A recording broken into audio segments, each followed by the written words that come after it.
करने के लिए आ रहे हैं 5th सेम से राकेश काजले और प्रथम सेमेस्टर से मेघा।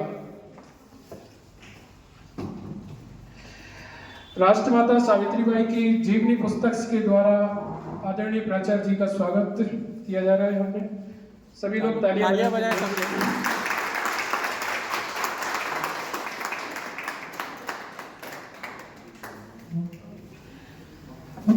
आदरणीय विक्रम सर का स्वागत करने के लिए आ रहे हैं उमेश अहिरवार और मालती अहिरवार। तालियां बजाते रहे सभी लोग।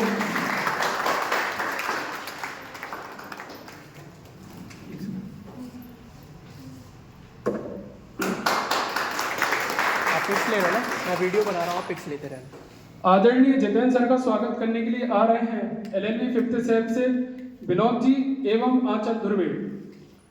कृपया तालियां बजाते रहें।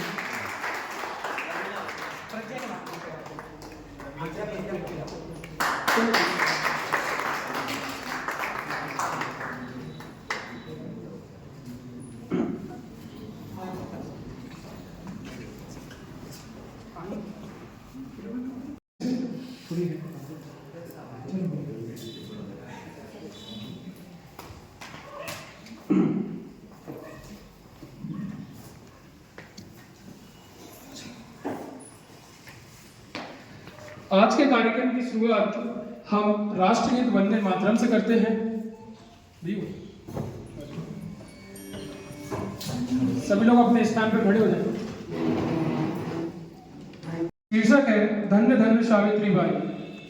पूजा महाराज तालियां बजा के स्वागत कीजिए।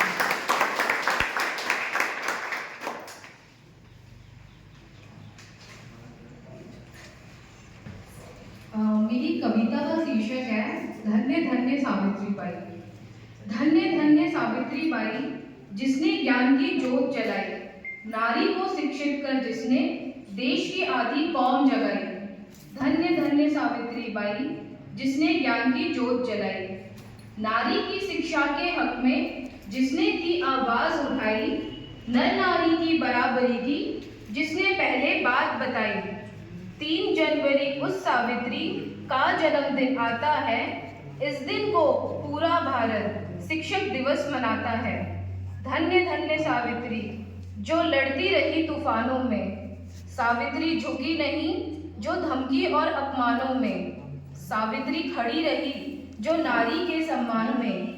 ये दुनिया नतमस्तक है सावित्री की शान में, ये दुनिया नतमस्तक है सावित्री की शान में। 3 जनवरी उस सावित्री का जन्मदिन आता है। इस दिन को पूरा भारत शिक्षक दिवस मनाता है। धन्य धन्य सावित्री जिसने शिक्षा का अधिकार दिया, बनकर मसीहा जिसने एक नया संसार दिया, जिसने विद्यालय खोलकर नारी शक्ति को तार दिया। खुद कष्ट सही पर हमको प्यार दुलार दिया, खुद कष्ट सही पर हमको प्यार दुलार दिया। धन्य धन्य सावित्री जिसने भारत का निर्माण किया, सदियों से शोषित मानव का जिसने है कल्याण किया। खुद विष पाके सबको है अमृत का वरदान दिया, मरते दम तक जिसने भारत जन के हित का काम किया, मरते दम तक जिसने भारत जन के हित का काम किया। 3 जनवरी उस सावित्री का जन्मदिन आता है। इस दिन को पूरा भारत शिक्षक दिवस मनाता है।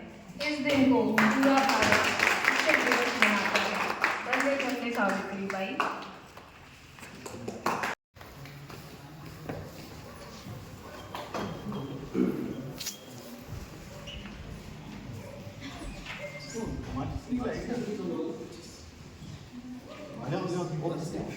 मैडम, इस महाविद्यालय के सभी शिक्षकगण और यहाँ उपस्थित सभी विद्यार्थी, सर्वप्रथम मैं सावित्रीबाई फूले, देवी सावित्रीबाई फूले के जन्मदिन की सभी लोगों को शुभकामनाएं देता हूँ और उनको सादर नमन करता हूँ। साथ ही साथ अभी जो नाटक मंचन हुआ है उससे हमें एक भारत का इतिहास भी देखने को मिलता है कि एक हमारे देश में जो अंधविश्वास, जो सामाजिक कुरीतियाँ रही हैं, उससे हमारे समाज में, हमारे भारत देश में कहीं ना कहीं कई लोगों को यातनाएं सहना पड़ी और कहीं ना कहीं हमारा जो समाज था वो एक अस्थिर समाज की ओर था। ऐसा इस नाटक से भी हमको समझ में आया होगा। जैसे कि आप लोगों को सभी को विदित भी है कि नए गांव में हुआ था और एक उस गांव की जो मुखिया थे पाटिल, और पाटिल जो थे वो शिवाजी की सेना के सबसे भरोसेमंद सैनिक हुआ करते थे उस समय। तो पहली पंक्ति में खड़े होने वाले जो लोग थे वो पाटिल परिवार से ही हुआ करते थे। तो ऐसे मुखिया के परिवार में ये जन्मी और 9 साल की एज पे इनकी मैरिज कर दी गई, जैसे कि अभी आप लोगों ने देखा है। साथ ही साथ आपको कुछ उनके प्रसंग की, यदि आपको कुछ ऐसे प्रसंग हैं कि शायद आप लोगों ने सुने भी नहीं होंगे। पहला प्रसंग उनका है कि जब वो 5 साल की थी, तो एक मेले में गई और मेले में मेला भी भराया और उनके पिताजी की बहुत अच्छी शान थी पूरे गांव में। तो कुछ क्रिश्चियन समुदाय के लोगों ने, पादरियों ने वहां पर बिस्किट बांटी, तो उन्होंने बिस्किट ले ली। तो जब वो लौट के आए तो सब पूरे गांव के लोगों ने, उस नए गांव के लोगों ने सब लोग किए। बहुत सारे लोग आए, घर में आकर उन्होंने बोला कि आपको ऐसा नहीं करना था, आपकी लड़की ने तो अधर्म किया। देखो एक 5 साल की बच्ची के साथ इस तरीके से, तो 5 साल की बच्ची का जवाब था कि मैंने ऐसा क्या काम किया। मतलब धर्म क्या होता है, धर्म को लेकर कोई चीज बढ़ पड़ सकती है। फिर जब उनकी मैरिज हुई, तो मैरिज होने के बाद भी उन्होंने समाज के सुधार के लिए बहुत कुछ प्रयास किए। मतलब इवन आप देखिए कि उन्होंने लिखा है अपनी जीवनी में कि जब गांव के ही लोग बोलते थे कि महिलाओं को नहीं पढ़ना चाहिए, दलितों को शिक्षा नहीं लेना चाहिए, तो उन्होंने एक बहुत अच्छा उदाहरण पेश किया कि देखो ये अंग्रेजों के बनाए गए स्कूल हैं और यहाँ पर समर्ण है, और बनियों के लोग पढ़ रहे हैं यहाँ पर।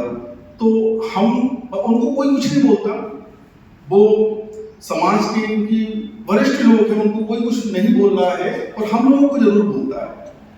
भाई हम और उनमें क्या अंतर है, क्या असमानता है? तो उन्होंने जो समानता की बात की, हमारे भारतीय संविधान में भी आर्टिकल 14 में भी देखिए समानता की बात की, आर्टिकल 17 में अस्पष्टता को निवारण करने की बात भी स्पष्ट की गई है। तो जो बात उन्होंने वहां पर की वो बिल्कुल सही थी। और आप देखें कि समय के बाद आज हम सभी लोग उनको कितने वर्षों के बाद भी याद कर रहे हैं। वो फ्लैग होने के कारण वो उनकी मृत्यु भी हुई, उसके बाद भी हम इसलिए याद कर रहे हैं कि उन्होंने कुछ ना कुछ तो अच्छा किया। आज वो पहला शिक्षिका के रूप में भी उनको देखते हैं, महिला शिक्षिका के रूप में भी देखते हैं।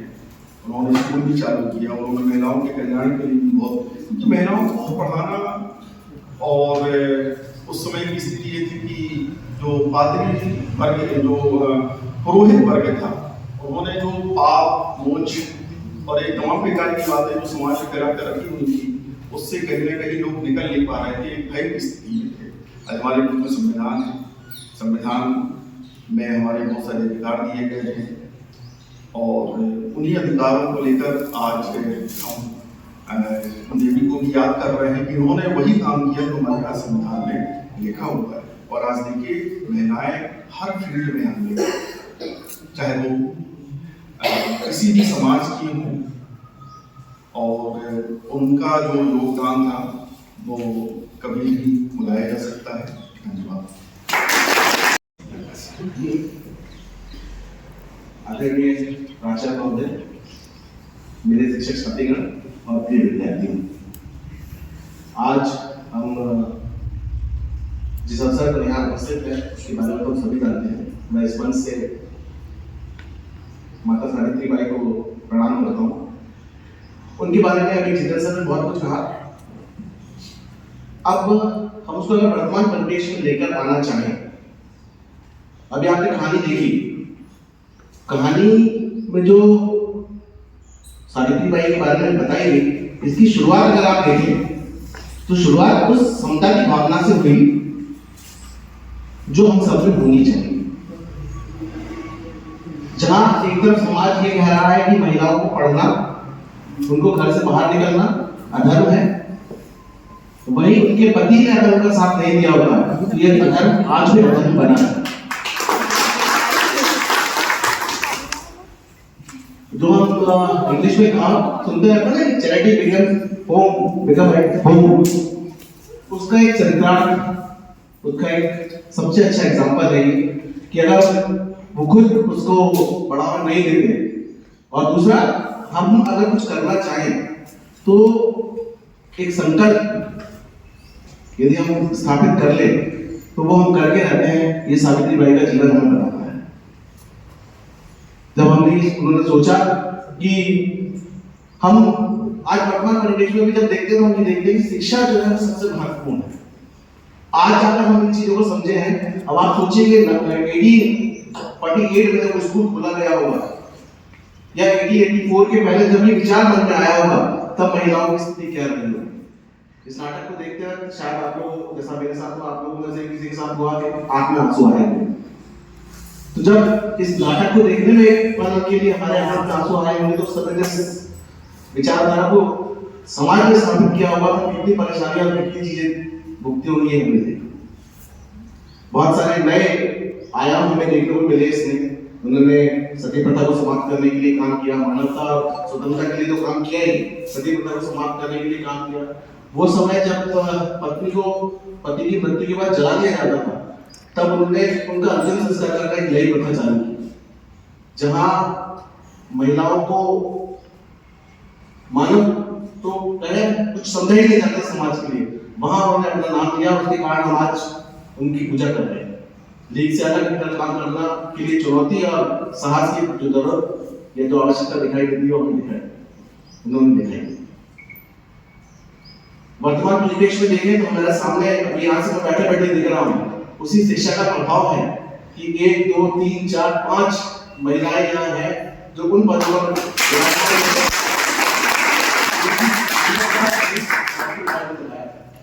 अगर वो ये नहीं करती तो आज ये स्थिति जो हमारे महाविद्यालय में ये स्थिति हमें देखने को शायद नहीं।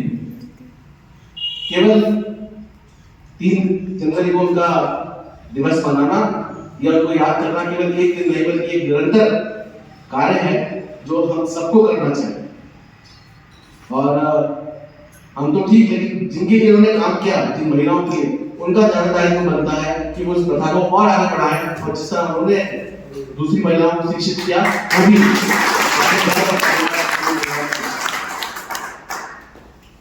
बोलने के लिए बहुत कुछ, लेकिन समय का अभाव। सबके धन्यवाद।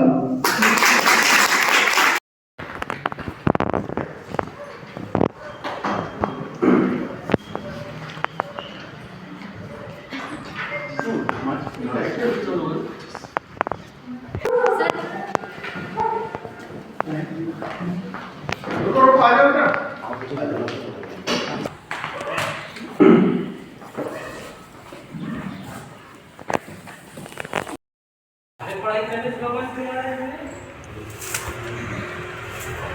कैसे पढ़ना चाहोगी? हाँ मुझे भी पढ़ना है, पर लेकिन अब मुझे पढ़ाएगा कौन? मैं पढ़ाऊंगा। क्या तुम मुझसे पढ़ोगी? क्या सच्ची? मैं भी पढ़ सकती हूँ। मैं जरूर। इस नाटक को देखते वक्त शायद आप लोगों, जैसा मेरे साथ हुआ, आप लोगों में से किसी के साथ हुआ कि आंख में आंसू आए होंगे।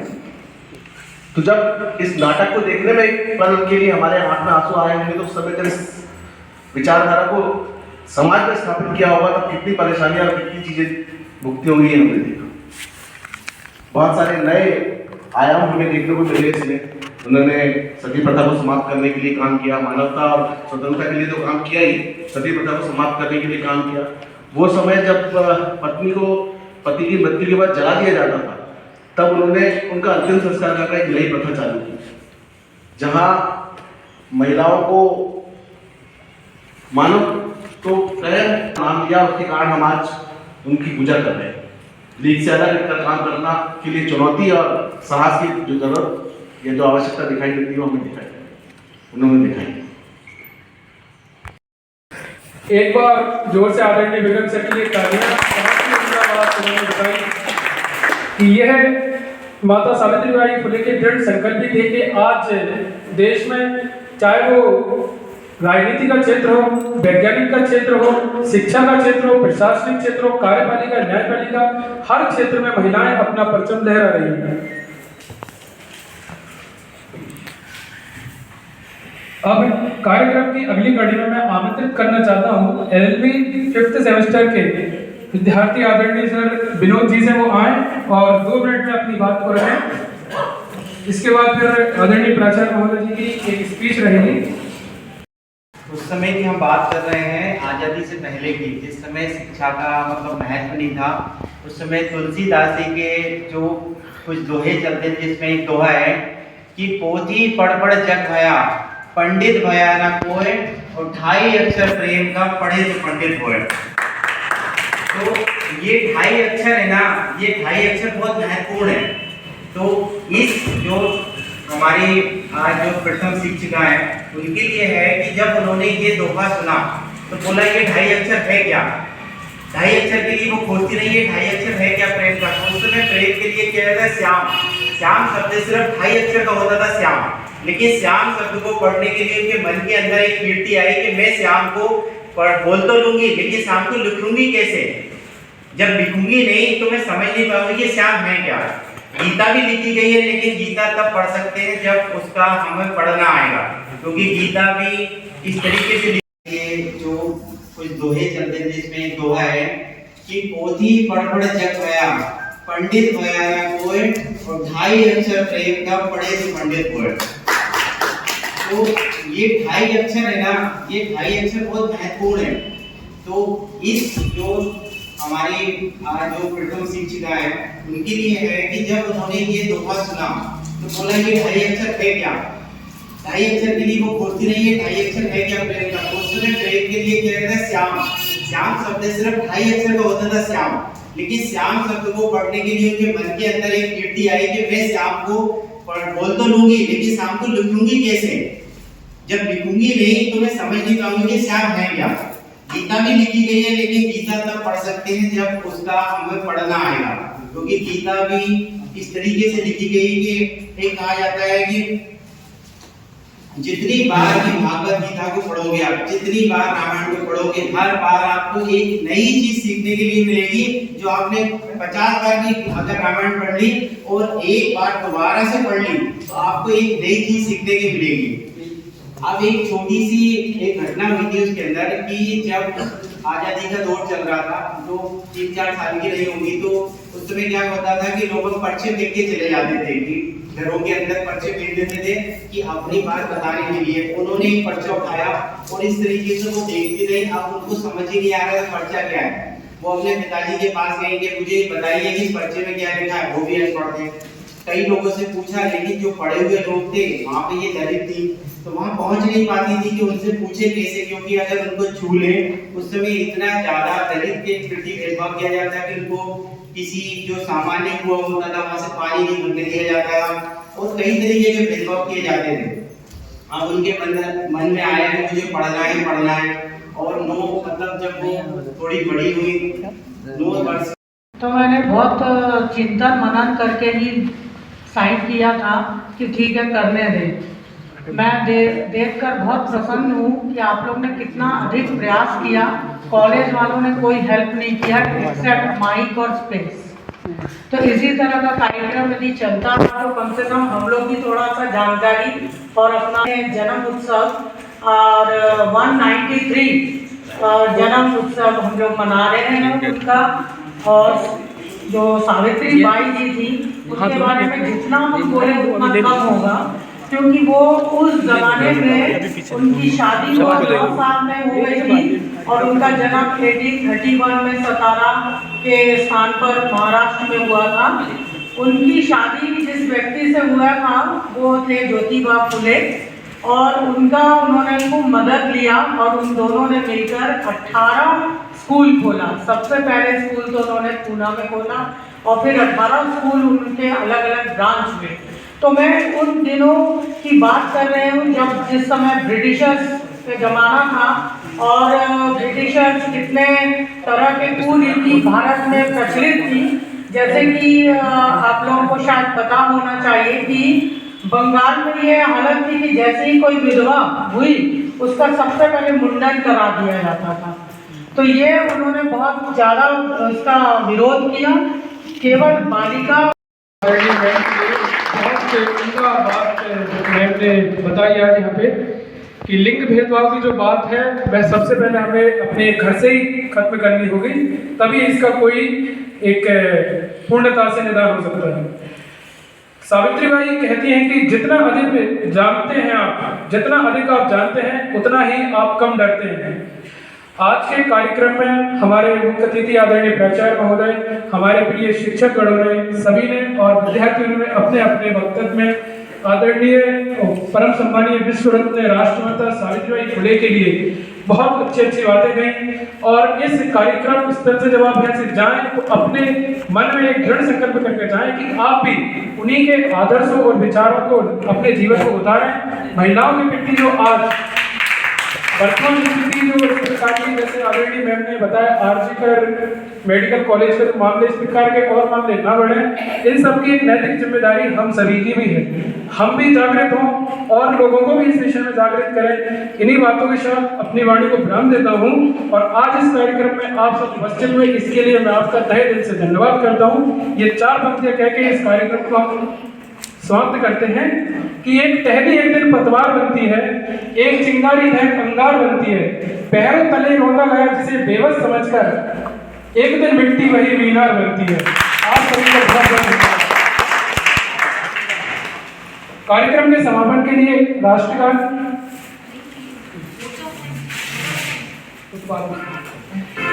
के लिए कृपया सभी पे खड़े हो जाएं।